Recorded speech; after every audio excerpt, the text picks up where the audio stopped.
And we're live. Thank you, Wally. Just seeing our participants coming into the room. So I'll leave that another few seconds or so. Yeah, that's our numbers coming up now. Good afternoon, everybody. A very, very warm welcome on what seems to be a very cold September morning. Temperatures plummeted. My name's Emer. I'm head of memberships at the ISE, and I'm delighted today to have Dawn Pitchford from AMS and a fantastic panel talking about workplace readiness, how to improve it amongst early careers, and some tips for hopefully building a business case for those who are on the call today. I will be wrapping up the call with the Q&A with Dawn and Ellie and Eleanor towards the end, but for now, without further ado, very warm welcome, and over to you, Dawn.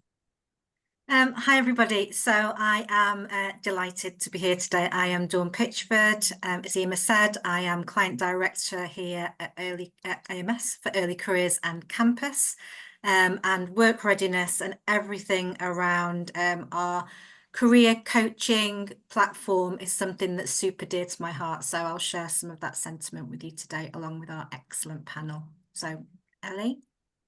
Yeah, hi everyone. Thanks, Dawn. Really excited to be here and actually talking about a topic that I think even 3 years ago wasn't something that was literally at the forefront of our minds. So it's so exciting how this has kind of, I guess, grown and expanded. But as Dawn said, my name is Ellie Long. I'm the global head of early career delivery at Rolls-Royce. Essentially, I look after anything that you want to lump into the wonderful, lovely world of early career. So we pick up at age 14. So anything from work experience and kind of insights and early exposure and campus and engagement, right through the recruitment, TA, onboarding process, and then the delivery world. So also managing our 1,500 plus global early career hires on their various different programs and supporting them into offboarding, whatever that might kind of look like. So end-to-end value stream of early career at Rolls-Royce.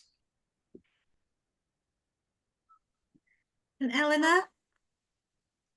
Yeah, hiya, I'm Eleanor. I'm currently a fourth year degree apprentice at Rolls-Royce. So I'm sort of coming to the end of my scheme. I've seen loads of people come into the business, and I've also seen offboardings as well from other years. So I feel like I've got a little bit of knowledge. So hopefully I can share some of that with you today. I'm sure you've got loads of knowledge, Eleanor. Thanks, guys. Okay, so what we're going to do today is we are going to have a panel session, but I'm just going to do a little bit of scene setting before we get there. Not too much, because I don't know how much you want to hear from me. You probably want to hear from Ellie and Eleanor a little bit more. So I'm going to share my screen with you, and we've got just a few slides that we're going to go through before we go into our panel session. So we've done our introductions, we've said hello to you. So we've given a little bit of context of what this is all about, but just to sort of take that a little bit further on, I did say at the beginning, it's something that I'm very passionate about. As Ellie quite rightly said, it's, you know, a phrase, a topic, whatever you want to say, that perhaps wasn't really spoken about a couple of years ago. And there's a number of reasons for that, but it's definitely something now. And if anybody on the call is from a educational institution, a university, a college, whatever it might be, or from our client side, you will understand the importance of this and how it is a topic that everybody is talking about and something that isn't going to go away for a number of reasons. So in terms of a little bit of market context to start off with, bear with. So it was always inevitable that there'd be a medium and longer term impact of the pandemic. I think we all knew that. Probably we didn't know how long that would last and what the fallout with that would be, bearing in mind we're now 2024 going into 2025 nearly. But the young people whose formative years in education was spent in and out of lockdown, there has had a massive impact in that. So there's already evidence that Gen Z are struggling more than previous generations with their mental health. Social media playing a huge part in this, but also hearing from both our future talent and their employers about the real shortfall in work readiness. So work readiness and time to value are two priorities that are now at the forefront of early talent professionals' minds, not at least because hiring managers feeding back that the cohorts of early talent joining their businesses are lacking in a number of essential skills. And they need to hit the ground running, and that's not necessarily the case, is what they're seeing from maybe circa 5+ years ago. So there's no doubt that the pandemic enforced virtual nature of many young people's experience in the past few years has a lasting impact.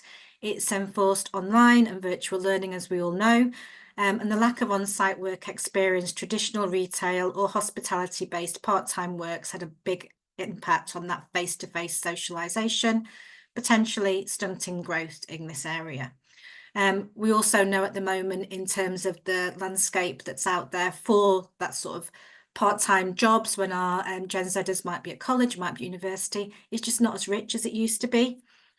I personally have 2 Gen Zers myself, so I have one that's at university and one that's at sixth form. And probably the reason that this topic resonates so much with me, and I often talk about it, is because of the reality of a lot of the stats that I'm going to share with you in the conversation that we're going to have today. There may be experience that's been gained in some form through, you know, over years, working in a kitchen, working in a restaurant, whatever it might be, but gaining any professional internship experience, work experience face-to-face is extremely challenging for most of our Gen Zers today. So how are they feeling? So I've got some stats and a little bit of data here for you. So there's no shortage of research on Gen Z, particularly those leaving education post-COVID.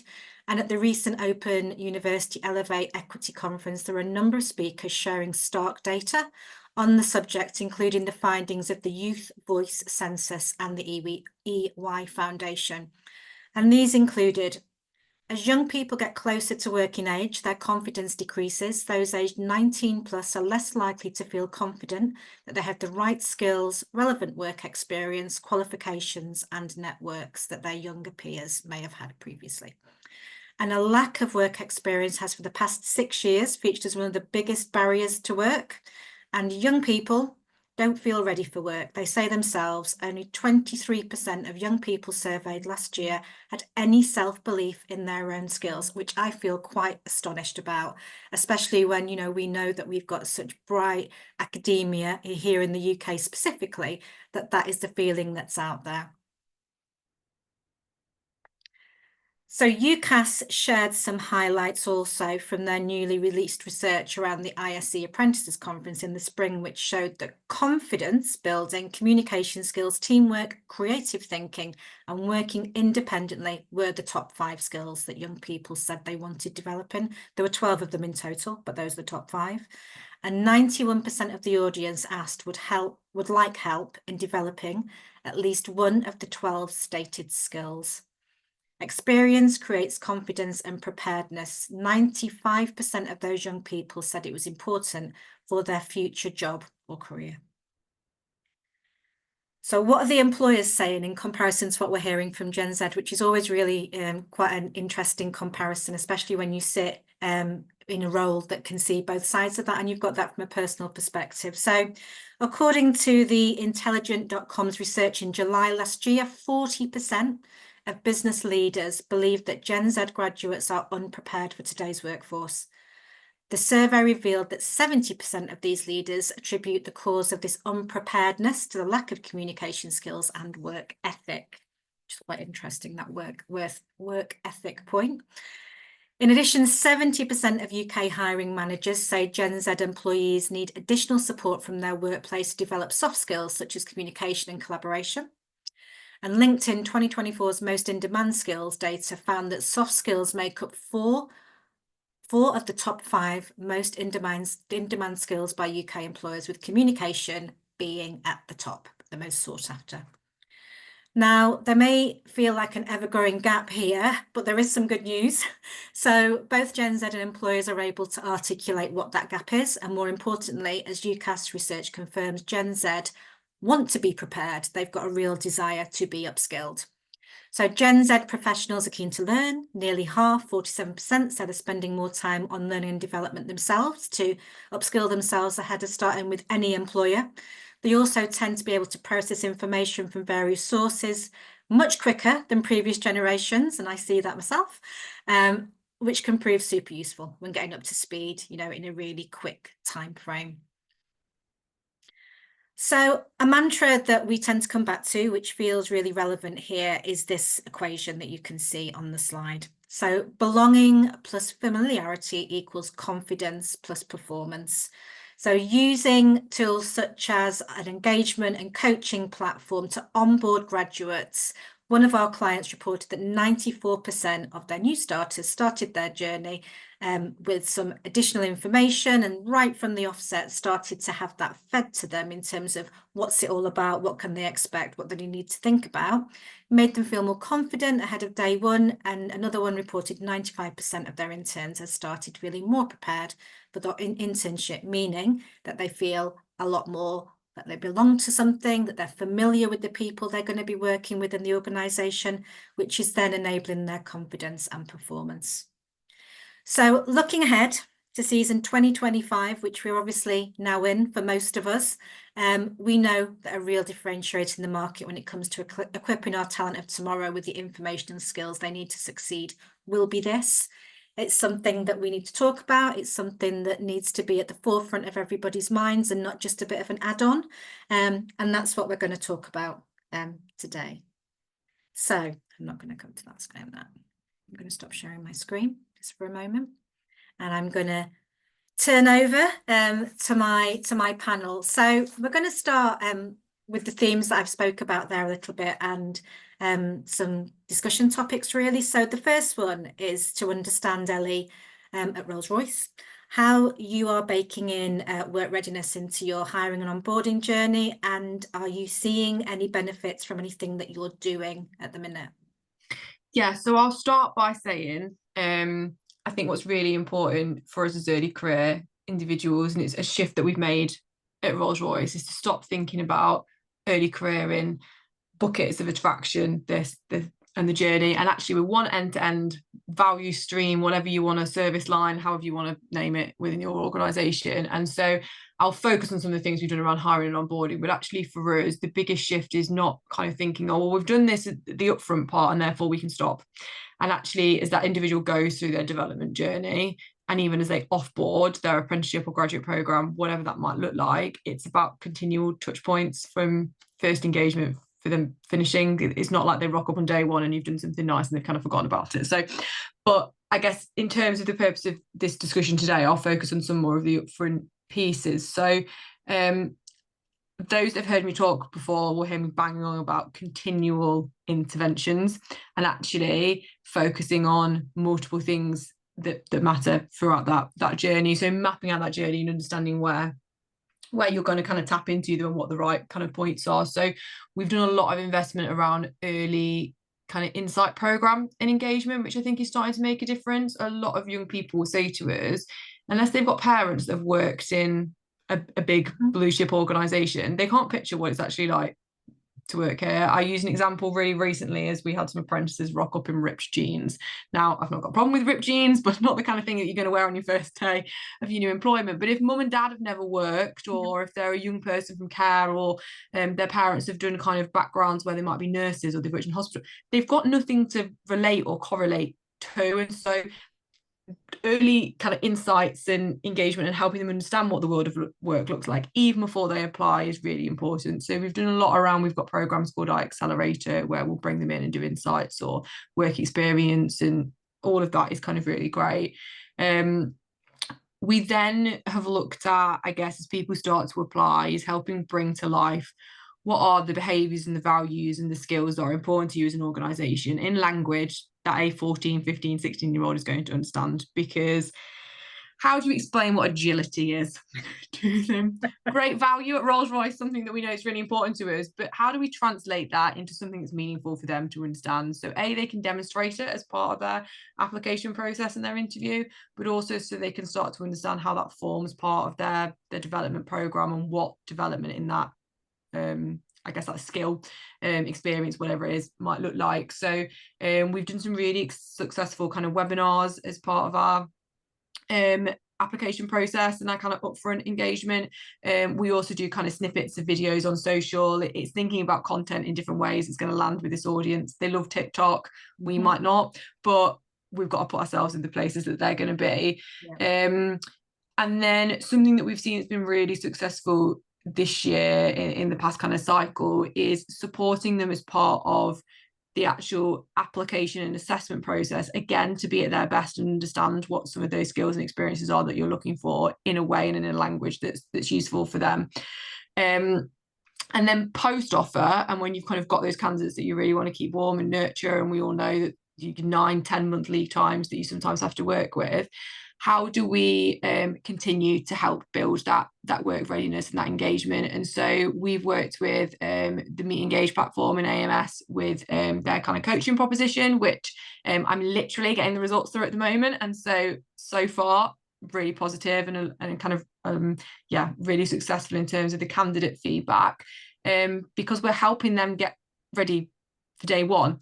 And so we're kind of saying to them, these are some of the skills that you might need to think about. Again, this is it in a language that you understand. We talk about collaboration. We're just going to call it teamwork with those guys and help them understand that that's what collaboration really kind of means. And actually, how do we translate the skill that they probably understand from school into the skill that they're then going to understand in the workplace, so it starts to kind of bridge that gap. We've done things like keep in touch days, so we still run quite a lot of our assessments virtually. Again, you or I are really familiar with kind of virtual environments and kind of networking and that kind of stuff, but trying to work out how we can bring them in pre-day one, how we can help get them connected and create that sense of community. I was looking at some of the Sybil research actually this week, and that was saying one of the biggest worries and fears of the new generation coming through is that they worry about trying to make friends and how they're going to start to make some of those workplace relationships. And you think that's an awful thing for someone to be worrying about before they start. But again, how do we build some of that into our onboarding and our induction plans? So that's a real kind of whistle stop tour. My overarching message is it then doesn't stop at day one. Once they've walked through the door, how do you keep that going? But it's continual drip feeding interactions, because in different ways, because something's going to work differently and land differently for every individual. We're not all the same. So how do we keep that message going from engagement through onboarding, through induction, and then through program design? And you make some really, really good points there, Ellie. Especially what resonates with me is the way that you are communicating. I think, what we have tended to see quite a lot of in previous years is what works for us. What works for us in terms of sending an email or, whatever it might be, there is no way. That I know that. I can give you that personal view on that emails are going to be the main focus of any communication. So how are we getting the message across? In what way?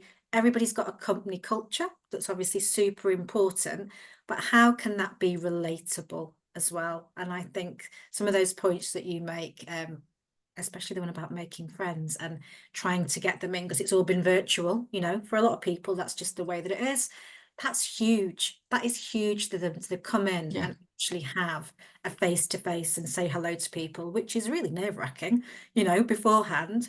But that's a massive thing for them. And the amount of importance that we should be putting on that should not be underestimated, because it has a massive impact. So Eleanor, I'm going to ask you specifically, because I know we're talking about you a bit like you're not here, but from your perspective, what have you seen in terms of any benefits to any expectations you might or might not have had actually before you joined? Yeah, I think for me, before I joined, as Ellie said, and you said in your PowerPoint, I was really lucky. I managed to get work experience in the field that I was in. Really, really lucky that I managed to do that. I joined straight after COVID. So for me, everything being virtual is sort of a normal for me now. When I joined, it was encouraged to use Teams, like that no one really had face-to-face meetings anymore. A lot of the time, my placements, I was completely at home.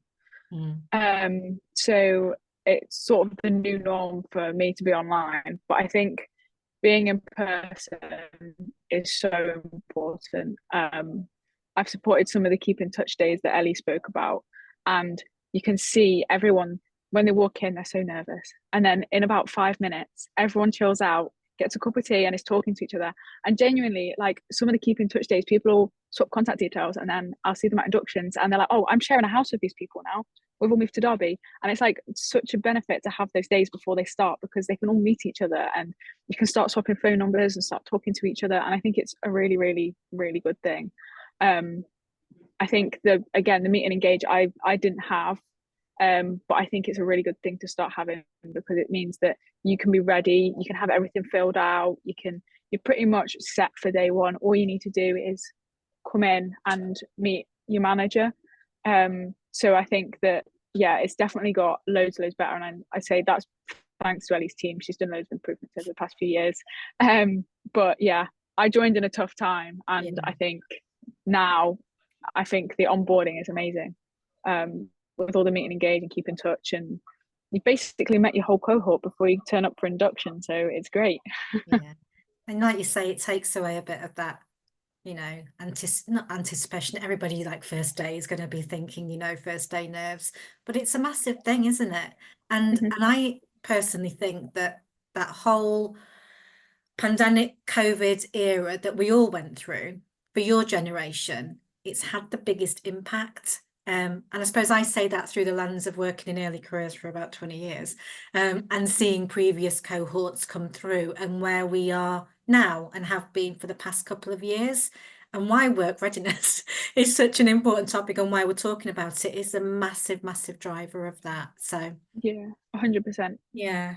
Okay, thank you. Thank you. Okay, so something that's super important, and probably for a lot of employers that are on the call, will be return on investment. So, you know, it's great to do all this stuff. We're doing the right thing, either for candidates that we're employing or those that are just going through a process. We want to upskill them and give something back. But what can you expect, I suppose, Ellie, as an employer, in terms of an ROI from, you know, improving that work readiness of your cohorts? Yeah, so I think the overarching message is we want to set people up for success. Again, whatever part of the process you look at it, if you're going to do it pre-application, you want to set them up for success for that part, for then going into your application journey and your recruitment process. Do you want to set them up for success for onboarding in day one or offboarding, whatever it looks like? So the more you set someone up for success, the more benefit that's going to have for your teams and for the organisation. I do think it is a hard thing to measure. So I'm not going to sit here and say we've cracked it. If we did, I'd be packaging it up and selling it out to the external market. I think there's all of the tangible metrics that we measure in early careers. So we look at dropout rates, we look at case management, we look at performance management. And I'd like to say that they're going to start to trend in the directions that we want to trend in as we invest more in this. We're going to see hopefully less individuals finding themselves in some sort of ER performance process, or we're going to see less individuals dropping out, or we're going to see more kind of engagement throughout our process and people interacting with us.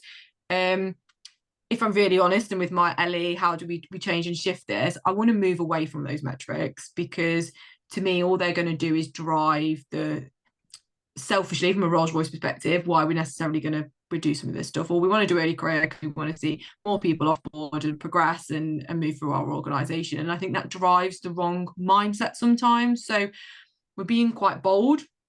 We're speaking to AMS and the team about this recently, around how we're shifting some of the metrics we want to measure into more focusing on what I'm nicknaming XLAs, the experience that we want individuals to have. Now, that is not an easy thing. If we thought the last thing was hard to crack, that's not an easy thing to measure, and that's going to be an even harder thing to then track through to return on investment within the organisation.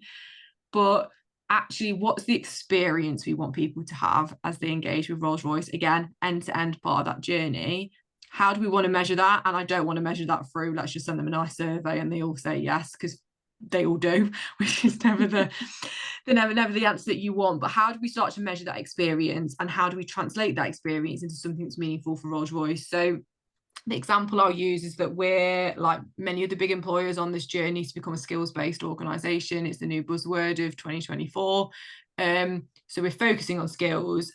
What we are trying to do is get them work ready through the topic of skills, and the skills and the behaviours and the values they've got. So how do we start to measure that from an experience perspective, and how do we start to hopefully then see the fact that we've got people that are coming to us with the right skills that are fitting into our skills-based kind of network within the organization, and we can start to map and measure that across. And the idea being that we talk about it, and I've got to come up with a better way of explaining this, but a bit like Tinder dating profiles, that we'll start to be able to measure what skills and match them to opportunities. And hopefully the idea being that experience is underpinned by that. So I guess to me, that's then how I start to measure return on investment. If I can kind of say, right, well, these are our 5 skill shortages that we've got in our organization, and I can show you that as part of the whole of our early career journey, we are measuring, tracking, developing, and proving that we're embedding those skills.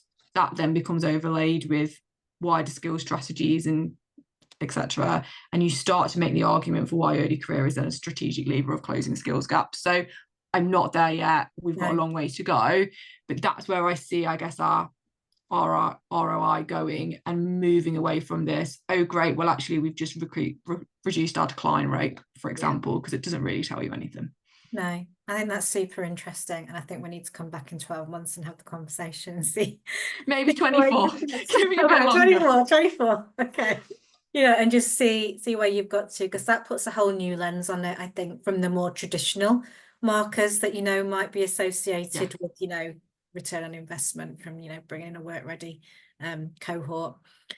Eleanor, what about you? I suppose more from that personal perspective, because I think it's really important to hear from the people that have been going through the process themselves. How have you felt you might have had from a personal perspective some ROI? I think from like onboarding is they get you ready, like you're ready to enter a business scenario, even if you haven't come necessarily from a background where, like Ellie said, like you've got mums and dads that are nurses, you're not in like a business office setting every day, that you are ready to go into the business. They teach you the skills that you need to be able to go into the business, whether that's just something simple like just setting up a meeting with your manager on Teams. I didn't know how to do that when I started, and I'll be completely honest, I didn't even know how to work Outlook when I started. And literally by the time I was in the business for maybe 6-7 months, I was completely fine. I came in a complete novice, never sat down behind a laptop, worked at a desk before in my entire life, and I'd say now I'm amazing. I've got literally my team sat there who I speak to every day. I still speak to old managers when I see them in the corridor, and that communication skill honestly is the best thing, because if you're ever stuck and you can go and talk to somebody and they do remember you, like my first placement manager, I'll pass them in the corridor and they'll still ask me how I am. So I think it's really important that the skills that you learn when you're joining can genuinely be used throughout the whole of your apprenticeship. Even to simple things like when I first joined, I learned how to weld. I've not welded again, but I've been in charge of a team of welders, so I can understand the struggles they're going through and why it's taking them a bit longer. So it's just learning different skills so that you can understand sort of how someone else is thinking as well. Because I think for me, it's not just about me. I've got a team of people around me that I also need to think about, which I think is really important as well. Have you, interestingly, any of your friends, or peers had any experiences that maybe, and I put you on the spot a bit here, Eleanor, so sorry. Has any experiences that maybe haven't been quite so positive? Because I think a lot of, the points you make there about, I've never used Outlook before, I've never done, we know that is taken for granted, and that's probably why there's this massive disconnect in those stats that I said at the beginning of the call. So have you, any of your friends, or have you heard anything in terms of that maybe not quite working how it should? Yeah, so there's been a couple of instances. So just to put into a bit of context, my degree cohort is split into 2. So I do pure mechanical, and then the other half of the cohort do mechanical with electronics. But because we're all in the same cohort, with placements, we're placed under the same umbrella. And someone in my mechanical placement was put into an electronics placement. Now he doesn't even have a background in electronics, never done anything, and so he sat there for a month really, really struggling. But he then spoke to people and was like, well, actually, I'm not sure about this electronics. Is there anything else in the team you could give me that I could maybe work on?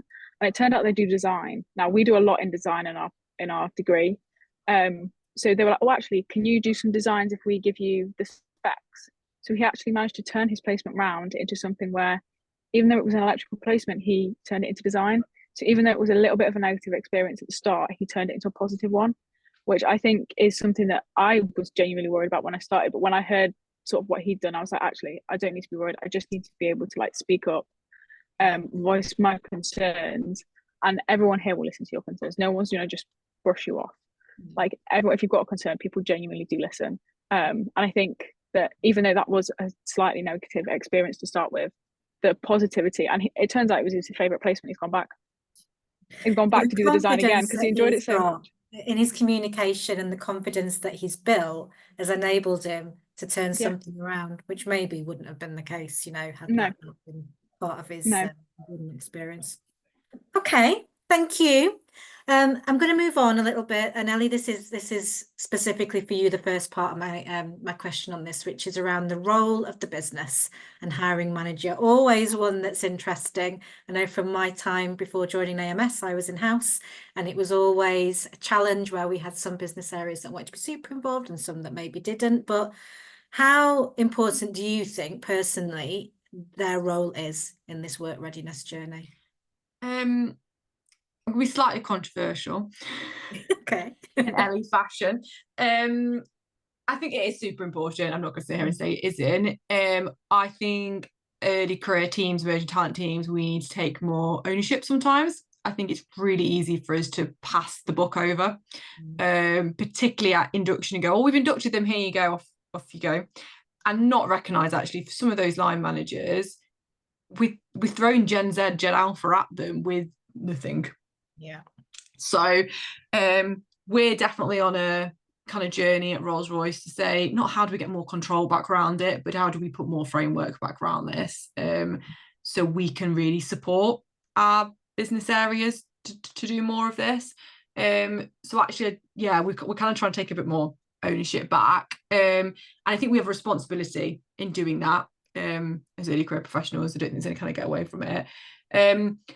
We have a strap line that I use with the team loads at the moment around creating moments that matter. So the whole of our process and links to the experience part of it is designed around not the process, it's about the moments that are going to matter to that early career individual. I would say one of those is the first time they interact with their line manager, whether that be placement 1, placement 4, offboarding. Another one is probably when they interact with their buddy or their mentor or a senior manager.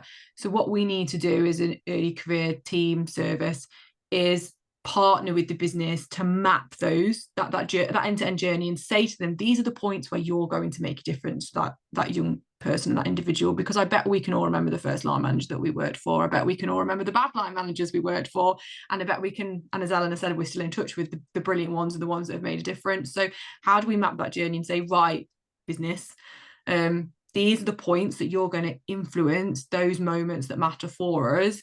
This is what we need from you. Here are the tools, the frameworks, standards, etc. Here's the support we're going to provide, and kind of build it that way. So that's the kind of shift that we've tried to make, and focus on it from that young person's perspective. And what about you know, the point that you made there about, you know, sometimes it's like we sort of step back and go, there you go, we've inducted them, over to you. This disconnect between, not all, but some of our, you know, hiring managers and Gen Z, and that expectation gap. Do you think we've got any responsibility, or you might already be doing this, to help those hiring managers sort 100%. of get it a bit more? Yeah, 100%. And I think it is our responsibility. I think we're probably guilty of getting frustrated at them quite a lot, and we do. And I do think, oh, could you just step up, or like, come on. But actually, we're the experts in this area, and we're the professionals. And for me, early career is a strategic lever for driving D&I, skills gaps, workforce planning. So we need to start to use it more in that way, rather than as seeing it as a process BAU delivery activity that we all go away and do. Throw at the business, who, let's not forget, they've got day jobs. They're experts in their areas. They're not going to throw the work back the other way like they would. So how do we set them up for success? So if we are saying to them, actually, okay, do you know what, you've got an X person coming in, how do we give them some support and some education around these new generations, particularly as we do more, I think, around social mobility. Yeah. And with that comes more diversity, and I don't want to say challenges, it brings individuals that have got different perspectives and have come from very different places. How do we educate more upwards that actually some of these young people might be coming to us without the support of mum and dad, or actually maybe doing additional care and responsibilities, or come with other very different backgrounds, because they do sometimes liken it to, oh well, my child or my son or my daughter, and I think it's bringing to life the fantastic diversity that's going to come now with these cohorts as well. Yeah, I agree. Thank you. So Eleanor, I suppose not from the business or hiring manager perspective, but from your perspective, how would you say that interaction, let's just say with the business or, you know, your new manager, I know you touched on a little bit of that in what you were talking about last time, but has that helped you from a personal perspective? Yeah, I think having that initial, like Ellie said, that initial contact with your line manager in the start of every placement sort of sets you up. And I think by having that like positive interaction and having someone that you feel like you can genuinely talk to is really, really important. I know my current line manager, I'm in a placement I've never done anything to do with before. And I literally said to him when I met him, I'm a complete amateur. You're going to have to teach me from scratch. And I'm on my 7th placement in the business. I've done loads and I've come to something where it's completely new. And I've just had to be open and honest with him and just be like, I'm really sorry, I've never done this before. And I think that by having those conversations with line managers and also with the early careers team is important, because it means that you're not only trying new skills, but you're also expanding your knowledge, expanding your experience. So like with this placement, I asked for something I'd never done before.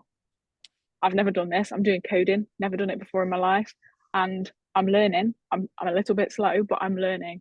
And I think that's the thing to keep in mind, is they know I'm a complete beginner. And I think line managers do know when you start a placement is you're not going to be able to do everything straight away. They are going to have to teach you. They are going to have to take that little bit of time to sit with you and sort of like nurture you a little bit into sort of how to become a really good member of the team. And that always happens, whether it's from starting the apprenticeship and just coming on the scheme, or whether it's 3, 4, 5, however many placements in, it's so important, because just by having that means that I get the most out of my placement and I'm learning loads. I'd say every one of my placements has been different and I've learned something new in each one of them. And by doing that, I've now got a really wide skill set that I can then use in the future. And like Ellie said, it's helping fill those skill sets by expanding the knowledge, doing things you haven't done before. Even if I didn't come in with them, I can expand them here, which I think is really, really good. And I think the most important point that I hear from what you're saying there is you have a huge appetite to learn. And that's the most important thing, really, that you have that appetite to learn. So, you know, from our business and hiring manager perspective, that's the big message that they need to understand, is that, you know, like you say, you're not going to come in and just know what to do, because obviously that's not, you know, why we've got early careers and future talent programs. But you are here because you have the skills and ability and you want to learn. And I think that's super important. 100%. Yeah. And just don't be afraid to ask a question. No question is a silly question. No, as my mum says, any silly question is the one you don't ask. So just ask the question. No one minds. Even if it's a simple one, no one minds. No, they don't. Okay, so I'm going to move finally on to sort of the future. So, you know, we've talked a little bit around the sort of the rationale as to why we think we're here and what's going on at the moment. But in terms of what tomorrow and beyond for Rolls-Royce looks like, Ellie, what are your thoughts on that? I know you talked a little bit about some of the skills stuff earlier. Yeah, so I think it's a really exciting time, career, and I do think it's been seen as much more of a strategic lever now. And I think even if we look at Rolls-Royce, where we've come from, the way we've elevated the teams and we've brought people together and done stuff over the past kind of year, I think it is a really exciting time to be in this area. we are looking at how we shift early career into this kind of concept of emerging talent. And I use emerging talent in the framework of we're bigger than just graduates and apprentices. There's lots of other levers that we can pull to drive D&I and close skills gaps around things like career changer programs, alumni returnships, and that is going to bring challenges for new audiences. So not just from your attraction and your recruitment processes, but if we think about it in the context of work readiness and kind of learning agility, how we get a graduate or an apprentice ready for work is going to be very different to how we might support bringing a working mum back into the workplace, or an individual who actually has never worked, or someone who has retired and is having a complete career change or difference. The support that they're going to need and the journey that they're going to go on is going to look and feel very different. Or is it? I don't know. There's a debate to then have there. So I think that's going to bring a lot of it kind of exciting opportunity for us as we really kind of use early career and emerging talent to be that strategic lever. We've got some really exciting, I guess, new partnerships and changes to some of our recruitment design. I won't share them yet, but I'm quite excited and quite proud of that.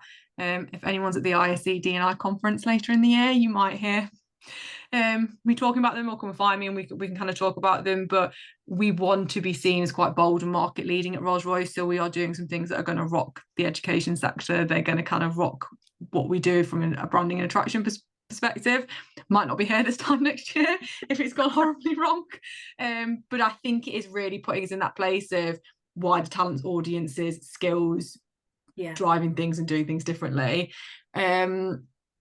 There's two kind of, I guess, nuggets that I'll leave people with and kind of share. The one early career team end-to-end design is game changing. It sounds really obvious, but stop thinking about the world and the kind of worlds of TA and onboarding and learning and the business and whatever. Map it out as a one-to-one and kind of journey piece, and shift away from process design and focus on those moments that matter and experience. And your ROI, however you're going to want to measure it, will then kind of follow.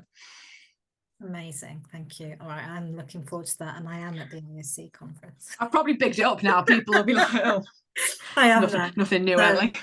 Okay, thank you. And then Eleanor, just finally over to you on the questions. From your perspective, what would you like to see? And Ellie's not actually given away, all of the info there, because she's been a bit guarded with some of it. But what would you like to see happening, sort of, for your future peers coming through? Oh, that's a good question. I think just not, I don't want to say like drilling into them, that just ask questions, but just make it just I mean, it is a very safe space to ask questions and to just speak up and to just do what you need to do. But it's just to get people to have that self-belief. You spoke about it a little bit at the beginning, that people don't feel as confident as they once did coming into a job. And I think it's just being like, you can do it. You are more ready than you think. I came in here and it was a bag of nerves. I would have never, ever done anything like this today at all. And it just shows that you are more ready than you think. You can build that confidence. And I think it's really important, from like Ellie's perspective, is just kind of like make sure that they know that. And I mean, a lot of people come in and they'll be like, yeah, I can do this. This is why I'm here. But that first day is just the most nervous thing you've ever been. And we've all been there. The first day of a brand new job, you're a bag of nerves, but you've just got to remember, like, you're there, you can do it. And I think if the early careers team could just make sure that everyone believes, I mean, they already do, but just make sure everyone believes that they can do it, I think that is just a game changer, because it is going to install so much confidence in everybody that even though it's something they've never done, they can do it. And they can go from being a complete beginner to, in my case, 4 years time, and coming off scheme and feeling confident that I could go into a full-time role. And yeah, I think that's just a really, really important thing to do. I think that's really important, Eleanor. I really do, because I think that it shouldn't be taken for granted how important our role is to making that happen and the impact that it has on you. So hearing that from you, I think, is just really important, that we need to keep doing that, and we need to keep being able to listen to our Gen Zers and our Gen Alphas and listen to what they're saying, and not just carry on down our little road of whatever that might be in the direction that we're going in. So, okay.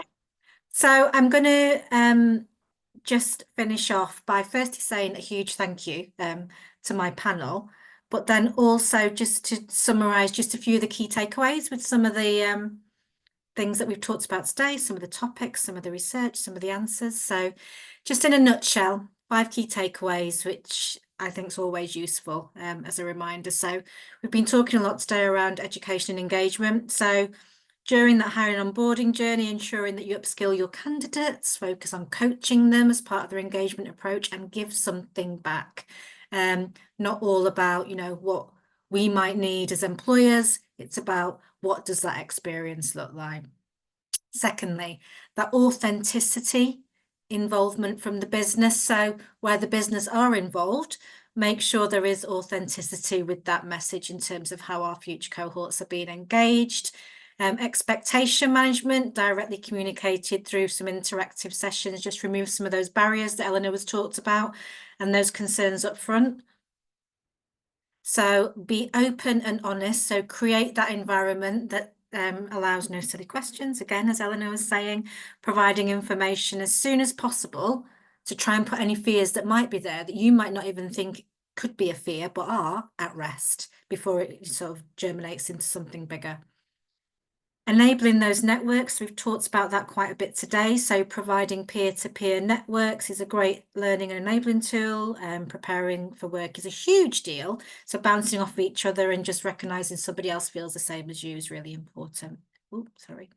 And then finally, those details. So evolving the programs so that they don't start on day one, and at least 2 weeks of induction orientation needs to be built into a program, and then they start their candidate journey. That needs to be on day one of their interaction with you, not the first day of their orientation or induction. So it's what is that experience like from those first touch points they're having with you, not from the day they just walk in the door.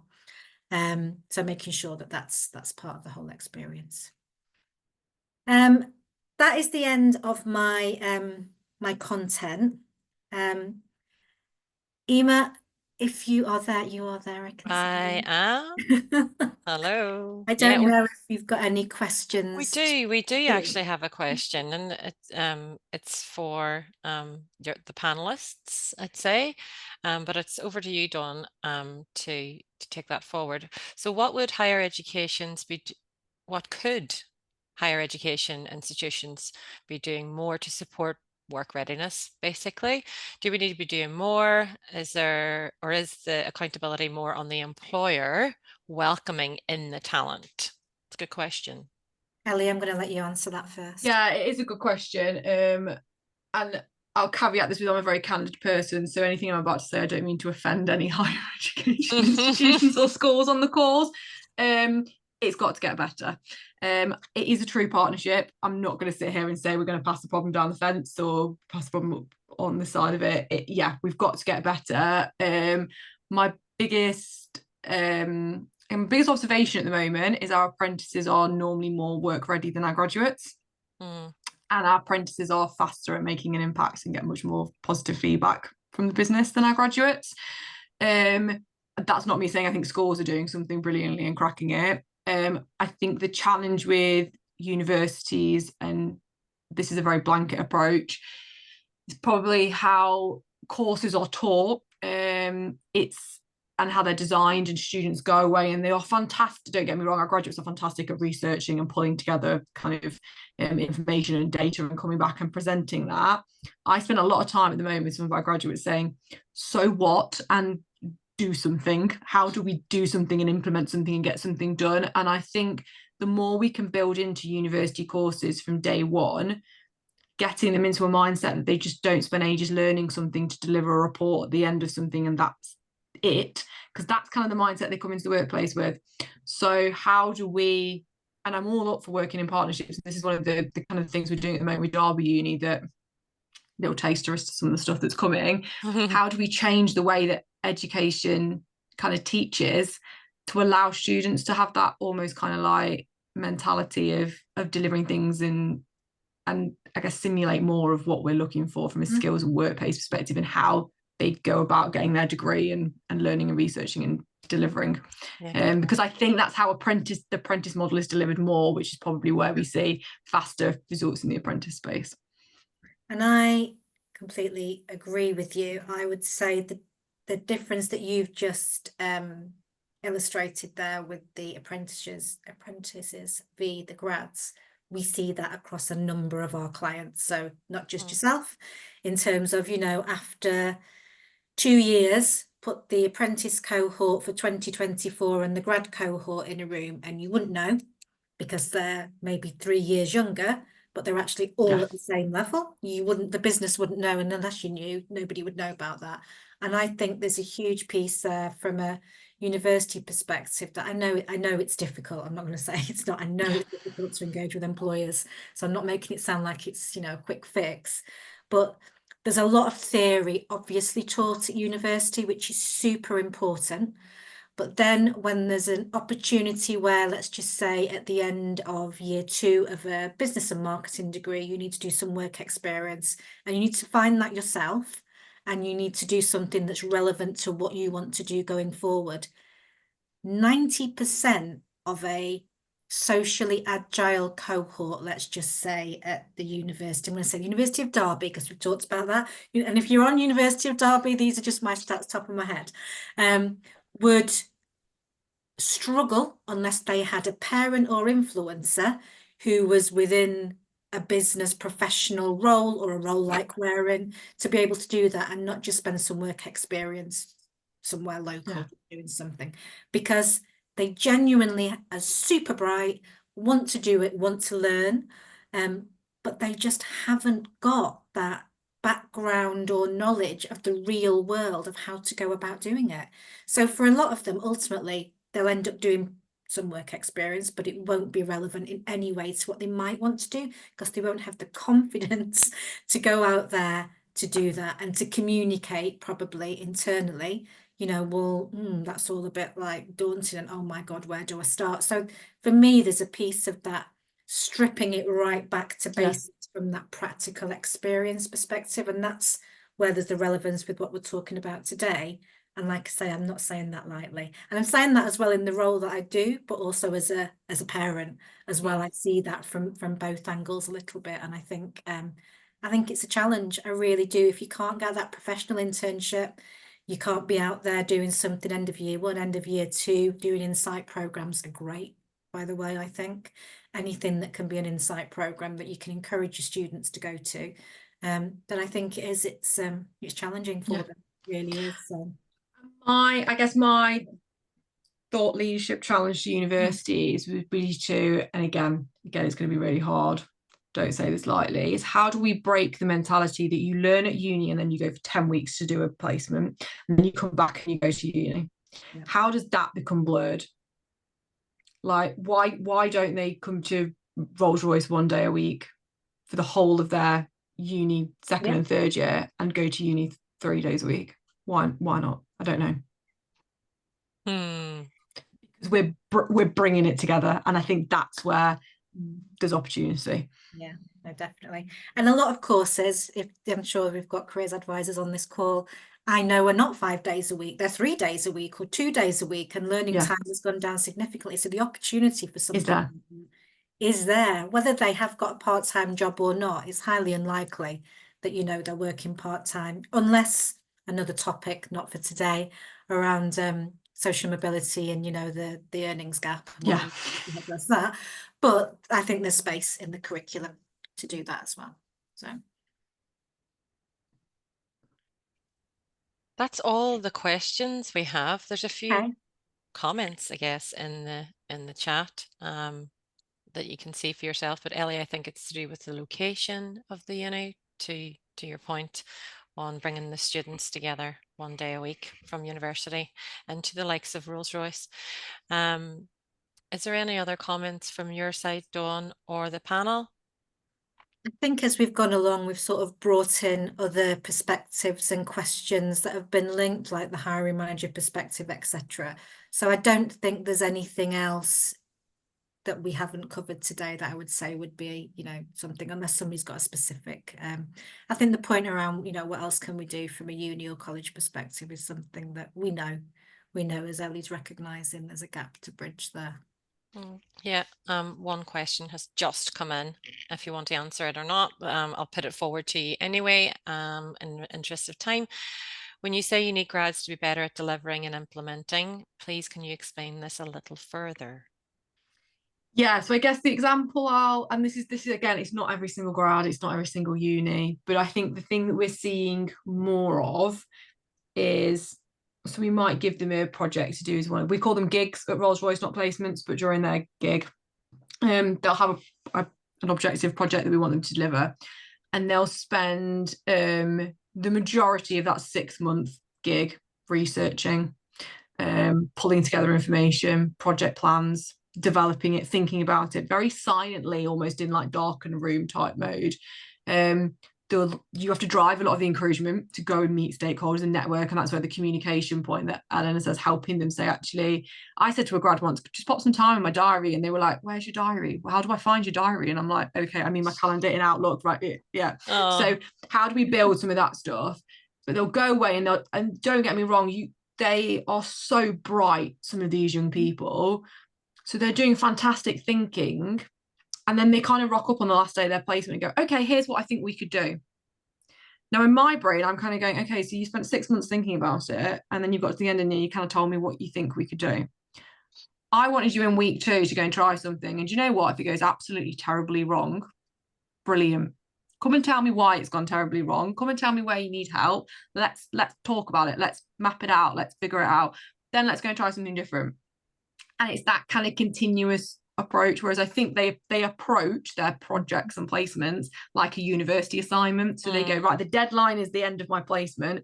I'm going to spend 6 months doing fantastic research and data analysis, and then come and show that to you on the deadline. Here you go. And actually, maybe we've got a responsibility to do better with coaching, so we're looking at things around kind of career coaches and how we mentor more and how we put more in to help kind of break that cycle. But yeah, it's kind of getting them into that mindset of saying, just do something, deliver it, figure it out, and if it goes horribly wrong, we don't care. What we can then do is help you work out why and kind of build on that, if that makes sense. Okay, I think we are literally going to be out of time in a matter of seconds. If there's anything else, Dawn, you want to close No, I'm just looking on? at Beth's comments in the queue. I've opened the Q&A as well. I'm just looking at more comment. Yep. Well, I'm looking at Beth's comments where you say it's really helpful, but they do have a fear of failure for sure. And I know that, and we recognise that. I think it's how we can try and reassure as much as possible that sort of we want them to do that. I know yeah. And I could talk for another hour about performance management frameworks and getting them not to focus on trying to come out with a top grade in the performance management framework because they liken it to education, and actually going, do you know what? I don't care if you get a working towards, because you've got some development, and that's the point of a program. You're on a development program. But yeah, that's one for another day. So fantastic. Thank you. Thanks, guys. That was brilliant. Thank you all so much. And also thanks for plugging the ED&I conference, which is on That's okay. Thanks. We'll be there. Which is on this 6th of November. So yeah, we'll see you there. And thank you all for attending today. Much appreciated. Have a good day, everybody. Thanks, everyone. Thank you. Bye-bye.